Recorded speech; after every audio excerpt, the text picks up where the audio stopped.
morning. Your teacher thought that since I am practically perfect in every way, that there would be no one better than me to read your literature with you this afternoon. Now, this book isn't about me at all, but, again, who better than me, practically perfect, to read this wonderful story to you. Now, I hear you're starting a new book from the mixed-up files of Mrs. Basil E. Frankweiler by E.L. Königsberg. Quite nice. What a lovely name. All right. Today we're going to read chapter 1 together, and I hear your teacher says that you have some questions to answer. So do your best when you're reading, and if you need help, she says, please contact her. So we begin. To my lawyer, Saxenberg. I can't say that I enjoyed your last visit. It was obvious that you had too much on your mind to pay any attention to what I was trying to say. Perhaps if you had some interest in this world besides law, taxes, and your grandchildren, you could almost be a fascinating person. Almost. That last visit was the worst bore. I won't risk another dull visit for a while, so I'm having Sheldon, my chauffeur, deliver this account to your home. I've written it to explain certain changes I want made in my last will and testament. You'll understand those changes and a lot of other things much better after reading it. I'm sending you a carbon copy. I'll keep the original in my files. I don't come in until much later, but never mind. You'll find enough to interest you until I do. You never knew that I could write this well, did you? Of course, you don't actually know yet, but you soon will. I've spent a lot of time on this file. I listened, I investigated, and I fitted all the pieces together like a jigsaw puzzle.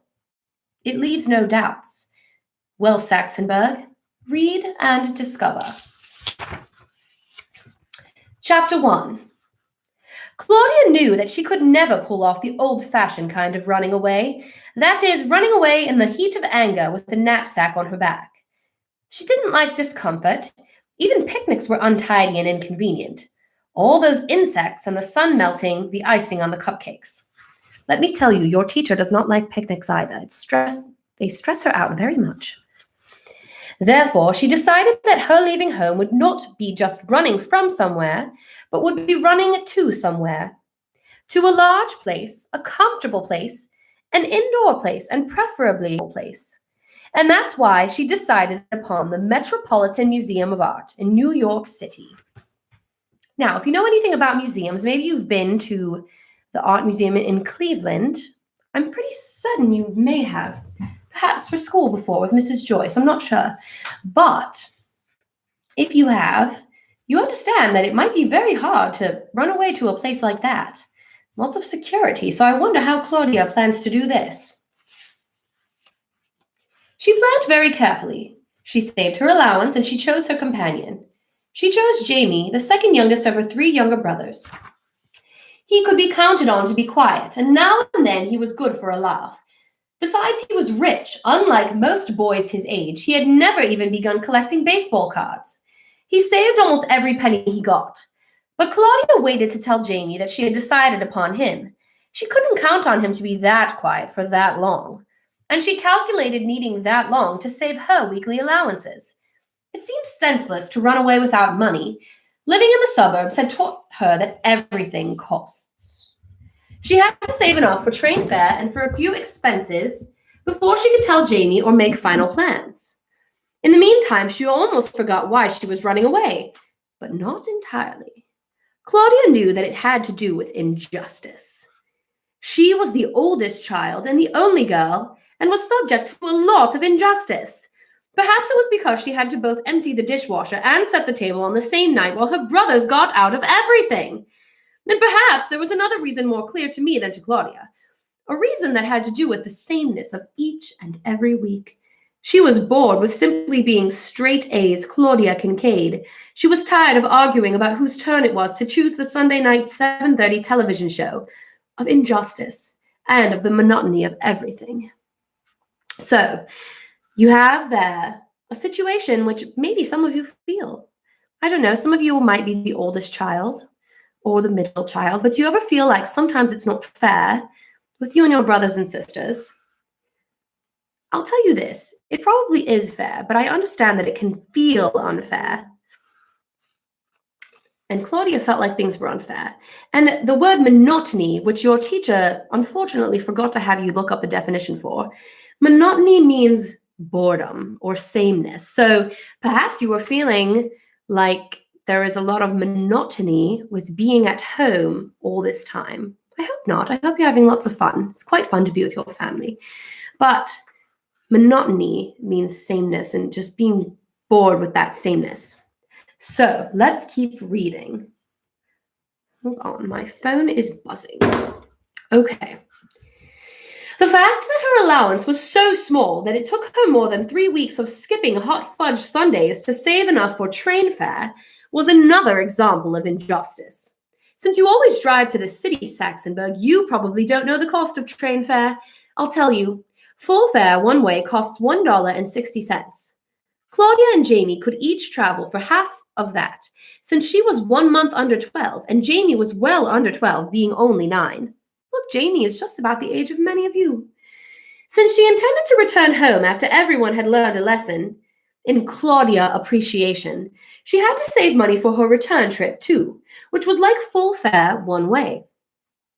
Claudia knew that hundreds of people who lived in her town worked in offices in New York City and could afford to pay full fare both ways every day, like her father.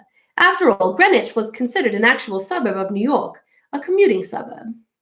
Even though Claudia knew that New York City was not far away, certainly not far enough to go considering the size and number of the injustices done to her, she knew that it was a good place to get lost. Her mother's mahjong club ladies called it the city. Most of them never ventured there. It was exhausting, and it made them nervous. When she was in the 4th grade, her class had gone on a trip to visit historical places in Manhattan. Jonathan Richter's mother hadn't let him go for fear he'd get separated from the group and all the jostling that goes on in New York. Mrs. Richter, who was something of a character, had said that she was certain that he would come home lost, and she considered the air very bad for him to breathe. Claudia loved the city because it was elegant, it was important and busy, the best place in the world to hide. She studied maps and the tour guide book of the American Automobile Association and reviewed every field trip her class had ever taken. She made a specialized geography course for herself. There were even some pamphlets about the museum around the house, which she quietly researched. So, has anyone here ever been to New York? Actually, I believe that some of you have. I think you've told me about it. I have. It's quite busy. But if you haven't been to New York, you can at least think about downtown Cleveland, which is also very busy quite frequently, though decidedly smaller than New York. But Claudia's idea here is interesting, that she could easily hide amongst all the people there. Now, question, and I know this is in the questions that your teacher asked you in your assignment for today, but if you were upset about something at home, would running away be the best option? What could Claudia have done instead of planning to run away when thinking about the way she was frustrated at home? I would say that generally talking to your parents is a much better step than just trying to run away. Your parents love you and they would want to talk to you about what you're concerned about. So let's keep reading together. We have just quite a few more pages left. Let me see, just in chapter 1. All right. We might take a break in just a few minutes. Claudia also decided that she must get accustomed to giving up things. Learning to do without hot fudge sundaes was a good practice for her. She made do with the good humor bars her mother always kept in their freezer. Normally, Claudia's hot fudge expenses were 40 cents per week. Wouldn't that be nice if hot fudge sundaes still cost just 40 cents a week? Before her decision to run away, deciding what to do with the 10 cents left over from her allowance had been the biggest adventure she had each week. Sometimes she didn't even have 10 cents, for she lost a nickel every time she broke one of the household rules, like forgetting to make her bed in the morning. She was certain that her allowance was the smallest in her class, and most of the other 6th graders never lost part of their pay, since they had full-time maids to do the chores instead of a cleaning lady twice a week. Once after she had started saving, the drugstore had a special. Hot fudge, 27 cents, the sign in the window said. She bought one. It would postpone her running away only 27 cents worth. Besides, once she made up her mind to go, she enjoyed the planning almost as much as she enjoyed spending money. Planning long and well was one of her special talents. I know that some of you in the class like to plan. I've seen some of the girls planning for their performance for the fine arts showcase or for a dog walking business or things like that. Some of you really enjoy planning. And I saw that some of you, well, your teacher says some of you really do enjoy planning for the science fair and things like that. Planning can be quite fun. So I'm going to take a break and I'll come back to finish reading chapter 1 with you shortly. I will, or your teacher will. We will see. But please take this opportunity to perhaps answer some of the questions already that you can answer. And we'll return shortly to finish chapter 1.